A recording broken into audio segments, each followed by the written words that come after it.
end of an old era paves way for a new.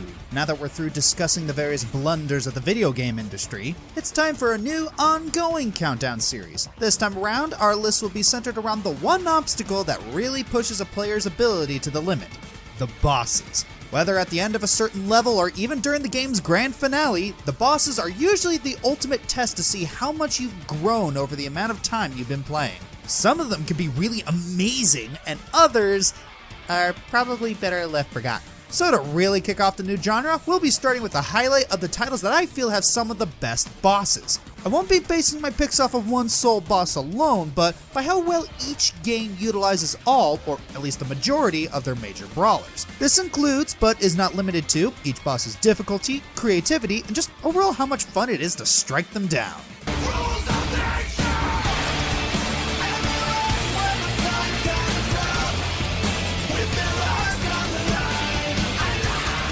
People who are familiar to my channel know that I'm a huge fan of the beat-em-up slash hack-and-slash genre. One of the reasons being that they typically have some amazing bosses. You know, that's the thing about these action beat-em-ups. A lot of them are similar, especially with their bosses and gameplay, but they're still distinct enough. I could make the list longer, but that would make it a top 15. I got it! I'll put them all into one entry! With rapping! Here we go. So there's lots of games with beat 'em up themes, And the foes are huge, way to the extremes. there's Dante, Jack, and Travis, and Razor too, and they are the members of the beat 'em up crew. Beat 'em up. The otaku assassin. First in his class, his sabers cut through his foes like grass. Destroy man's laser, bad girls fire back. Harvey's magic, you knock them flat. There's one guy around, the Irish blur. His name is Sir Henry Motherfucker.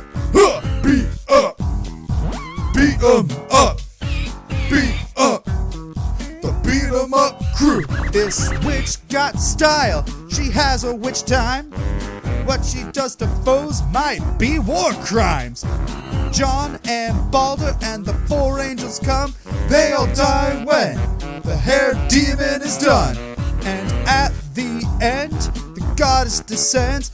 It's Jubileus, and she's queen of the trend.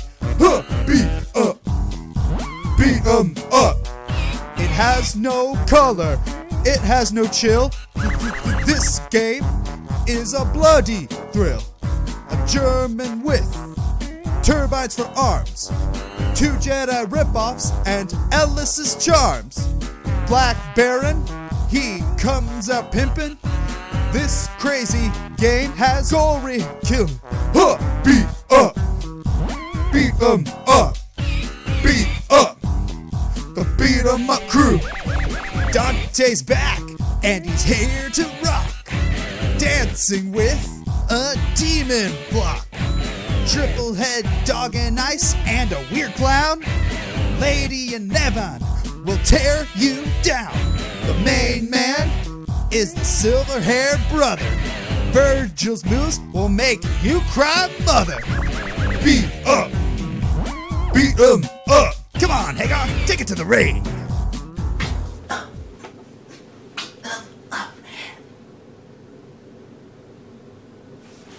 Well, it's my opinion anyway.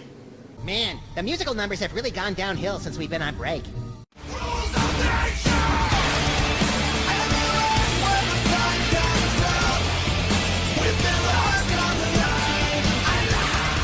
There's no shortage of good games with great bosses in them, but just having a good, tough foe to battle isn't enough. If you want to really shine, the bosses have to stand out like night and day from the rank and file enemies of the game. In the Metal Gear Solid franchise, they've been doing it since day one, from fighting a psychokinetic who can read your mind to a water-running vampire and enough giant robots to make a MechWarrior fan blush. Any of the Metal Gear Solid games can be a contender for this list. But which of the series stands out the most? For that, we're going back to the past, specifically 1964, during the height of the Cold War and the time period for Metal Gear Solid 3: Snake Eater.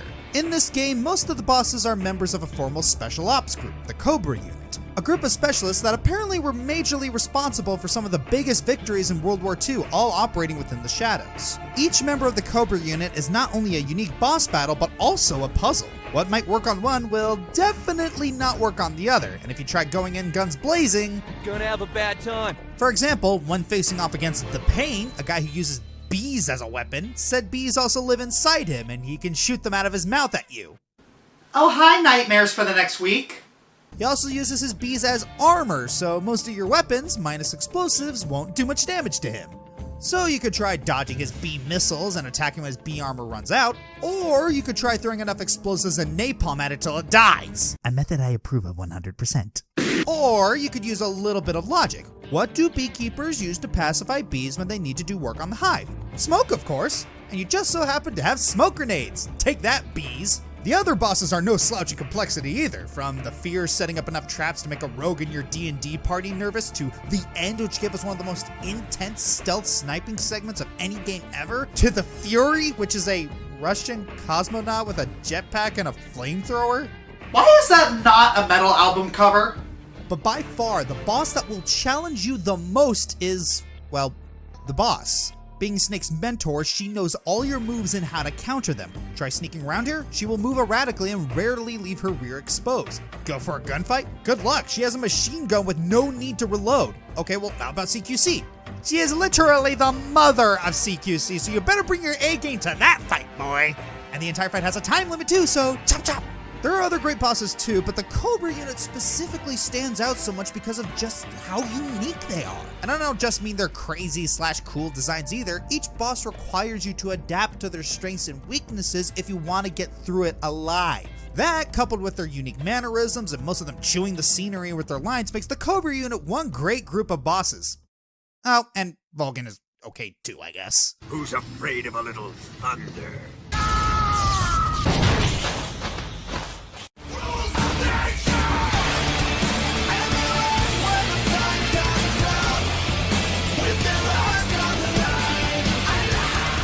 Naturally, exploring an enchanted realm full of fantasy and danger won't amount to a hill of dwarves without a few big bad magical brutes to stand in our way, and each of them has a different story to tell. I mentioned in a previous video how much I adore Kael'thas Sunstrider, not just because of his loud, hammy personality and voice, I seem to attract those, have you noticed?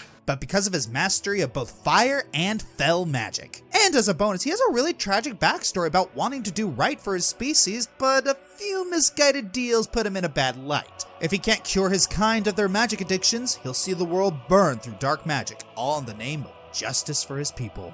I bury myself for KO.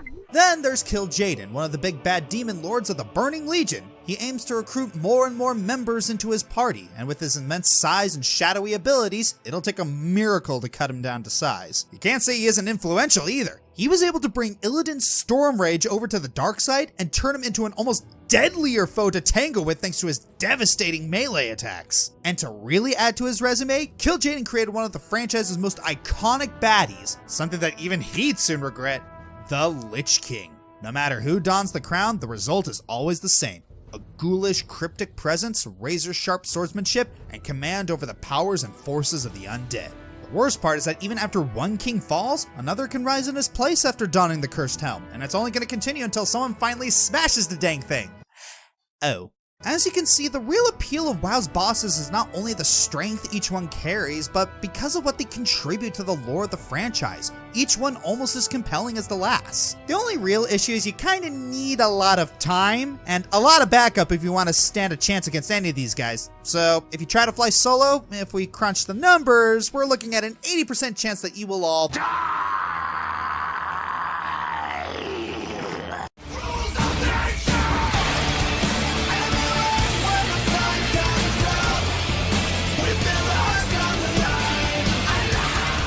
Already off the bat, Kid Icarus Uprising has a massive lineup under its belt with over 25 levels and over 30 bosses. But you know the old saying, quality over quantity. A lot of Uprising's bosses tend to range from okay to awesome, with one unanimous black sheep. I defy you, Heartman!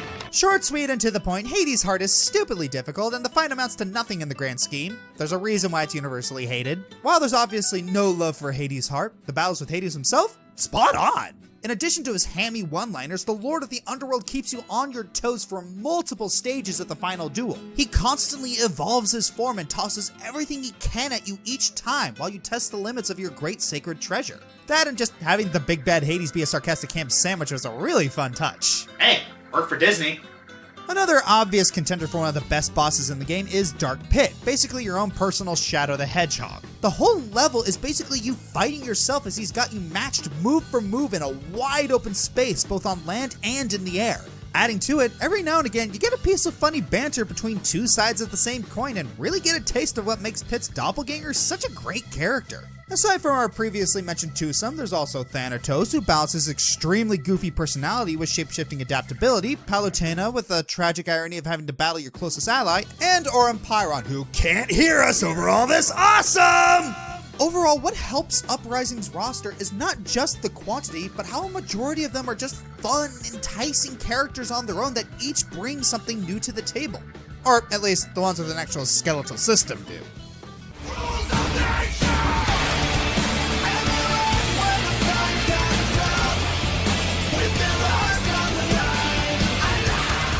So when picking a Zelda game for this list, what do you go for? Nostalgia? Uniqueness? Motion controls that definitely aged well? No. Well, it took a while, but in the end, I chose Twilight Princess. Because memes.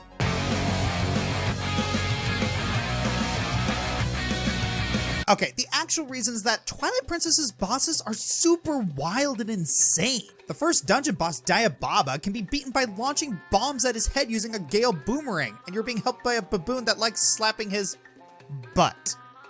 Don't think too hard about that. You have Armagoma, where you're controlling statues to smash its outer shell, killing its just-born offspring. And then once the giant shell is destroyed, it still isn't over as you launch arrows at a final form that I still haven't gotten out of my nightmares since I talked about it during Top 10 Spider Bosses. Nope.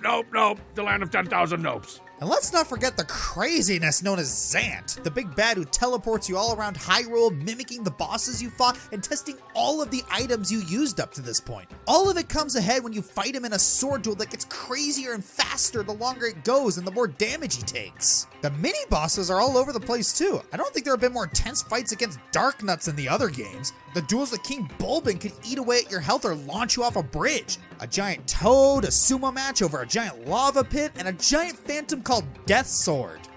Edgy. Now, some bosses have their annoying bits, like Bezetta has the annoying ice floor, and Argarok makes you chase its tail half the time, but despite that, there's so much spectacle to them that you don't care. And I didn't even talk about the other good ones like Stalord, which doesn't need explaining, or Ganondorf. But it's a long enough list as it is. I wonder how many people would be mad that Ocarina's not here. Yeah, oh well.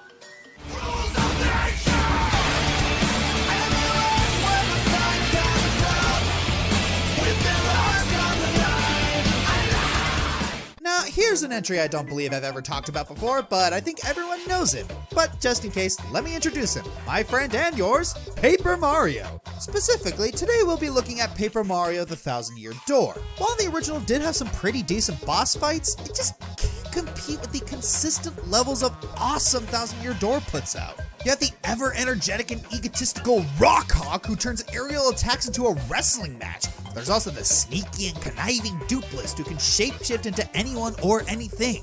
Then there's the dragon with a tummy ache Hooktail, and, well, he's enormous, and that says a lot as is. I can honestly list just about every boss as a selling point for this game. Even the weakest of the bosses, like the Smorg, at least have an interesting idea. A whole swarm of beings known only as the Smorg attempting to keep the train from reaching its destination? Why? For what purpose? It's things like this that conspiracy nerds go crazy over. Suffice to say, the uniqueness runs in this Paper Mario sequel, and its big brawls definitely showcase that.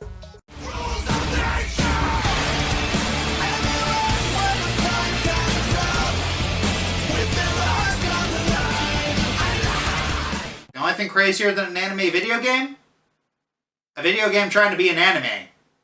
Okay, that didn't make much sense. But what happens if an entire game is built like an episodic adventure, with each mission being its own episode and having previews and recaps of each mission before and after? And each scene is moved forward by you kicking whatever butt is in front of you and finishing it off with some sort of super attack. Well, you get Asura's Wrath. Yeah, you know we're in the big leagues now that Asura is in play. Look at the first boss, Wizen. He literally gets bigger with each phase. So much that in his final form, he's a planet-sized god that tries to crush you with his finger. And you punch him so hard a chain reaction occurs where he explodes. Next up, you have your mentor, August, who you fight in a Dragon Ball-style duel on the moon while classical music plays and ends with him impaling you through the earth with his sword. You have your two battles with your rival Yasha, which are more akin to a Western standoff with how the music sounds. And the final boss, Chakravartin, is out of this world. Literally, because you fly towards him as a giant planet-sized god in the depths of space. Then you corner him in a separate plane of existence and fight in a multi-phase clash that threatens to destroy dimensions.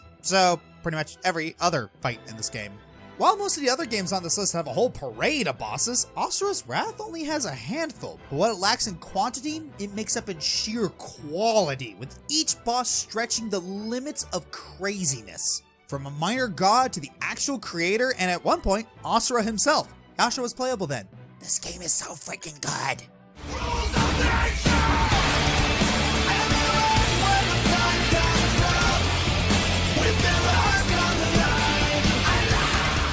I already know what you're thinking. Oh, where's the Kingdom Hearts segment? Yeah, there's gotta be a Kingdom Hearts segment. It's getting old. To which I respond, Oh dear, outside, never mind. look guys, there's a reason I can't shut up about Kingdom Hearts. The franchise has given us a pinnacle of boss fights, usually revolving around Organization 13, the Heartless, or a souped-up Disney baddie. While a lot of these brawls are fun and creative, others are really underwhelming or extremely frustrating. At the very least, they're memorable. Regardless, they always manage to try something new with every boss fight. Even before taking on the big baddies, you're usually treated to a wave of mini-fights with the Heartless, and they go all out with some of the designs, ranging from simple and efficient to big and bombastic to Mr. Popo? In my best Kingdom Hearts bosses countdown, I made it clear that a lot of my favorite fights come from Kingdom Hearts 2, and by extension, Kingdom Hearts 2 Final Mix, so it was clear which title was right for this list. I mean, just look at what they have to offer this time around. We got Xemnas, who really keeps you on your feet with your reaction timing / defensive maneuvers. Roxas venting his frustration in one of the most beautiful fights of the franchise. And Sephiroth testing your ability to follow and counter fast-paced strikes. And of course, we have my boy, my dude, my muse, Axel. And, well, I have a problem. while not every boss in Kingdom Hearts 2 Final Mix is a winner, hi Jafar, the majority of them really know how to grab our attention and challenge us even more than the first one. Word of caution though, I noticed that these bosses tend to vary in difficulty depending on the player's playstyle, especially the data forms, and there are a lot of data forms to go through. Have fun!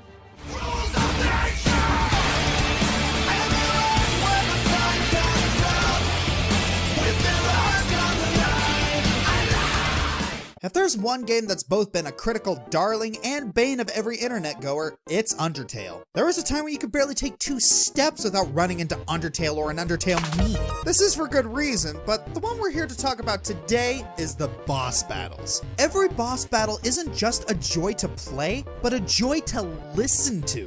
Every boss comes complete with Toby Fox's own original score. The lighthearted Bone Trousel, the epic and thrilling battle against the true hero, the tragic Asgore, and of course, the total rockout session that is Megalovania. I could honestly sit here and list off every boss theme and why I adore them for different reasons, but that would take too long and is possibly deserving of its own video. Of course, the soundtrack can only carry a boss fight so far. What about the bosses themselves? Do I have a selection for you? I'm talking Asgore, the tragic king who only wants his people to be free, but at the cost of killing 7 humans and taking their souls. I'm talking Genocide Undyne, who shows no fear in the face of a savage killer. I'm talking the god of hyperdeath himself, Azrael of the true pacifist route, who just wants his sister / brother / undefined sibling back after they died. What about the mechanics of each boss fight? Each one sees you facing off against a different kind of bullet hell. Miss Muffet has you dancing from line to line to dodge obstacles. Undyne forces you to stay in one place and block incoming projectiles with a shield. Papyrus has you weighed down to the bottom of the screen. You have to jump over his attacks. Photoshop Flowey of the neutral route and Sans of the genocide route both put you through bullet hell in the truest sense of the words, throwing everything and the kitchen sink at you all at once. I just can't get over how great each Undertale boss is in one way or another. But for now, there's just one spot left in this video. What's it gonna be? Can't wait to find out.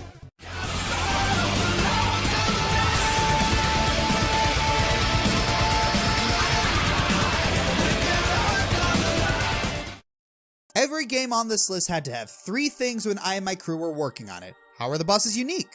What made each boss good to fight against? And how did each boss stack up against each other? We had a lot of entries to go through. We even asked you guys to give some suggestions, and narrowing it down to just 10 was hard. But surprisingly, when it came to choosing the number 1 slot, there was only one choice: Shadow of the Colossus. What sets Shadow of the Colossus bosses apart from other games is that slaying the Colossi is most of the game. You playing as Wander must slay the 16 Colossi to resurrect Mana, who is Wander's sister, girlfriend? It's never quite explained, actually. Either way, you'll spend the game wandering the Forbidden Lands, searching for the next Colossus to fight. And once you do find them, get ready for a boss battle you won't soon forget. See, while gigantic enemies in games nowadays might be common, Shadow of the Colossus was one of the first to truly make you feel like a David to these Goliaths. Nearly every Colossus is different from the last, some being as large as a car to others being the size of a freaking skyscraper. The body types are just as varied as well, from humanoid looking hulks to ones designed after lions, hawks, snakes, spiders, and dragons. Every Colossi has a few weak points that will bring down the beast, but the trick is finding the weak points and getting to them. You have to use your sword, your bow, the environment, and your wits to break through the Colossi's defenses. And each method is completely different. From having to ride on your horse to outrun a sand snake colossus and shoot its eyes with a bow, to grabbing a hawk colossus as it swoops down to attack you, to even outsmarting a lion colossus by having it charge at you and cause a domino effect to take off its armor. Each boss will be a puzzle on its own just to find out how little old you is supposed to take down a being that could kill you with a sneeze. I think a big thing that separates the Colossi from other bosses is just how real they feel. Team Ico and Bluepoint Games for the remake spent a lot of time and effort into how these gigantic creatures move and react to your actions. With each step and attempt to throw you off them, you can feel the weight behind their actions. Their cries and jerks when you strike a weak point really emphasize just how much pain you are causing this creature. Developers did a bang-up job to make their own enemies able to sympathize with them, and you have to be the one to kill them all. Good job, you monster. I'm the Fiery Joker, and... Honey, what's that noise? An angry mob, dear. Apparently they're very upset at you for not including Ocarina. But we're under quarantine right now. Shouldn't the police stop them? I'm part of the mob! They call my bluff. Good on them. Here's to another mini-series. Cut!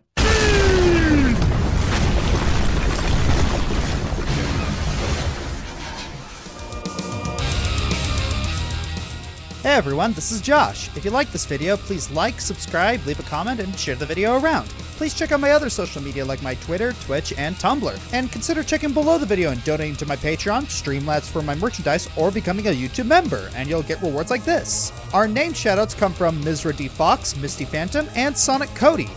Thanks for watching.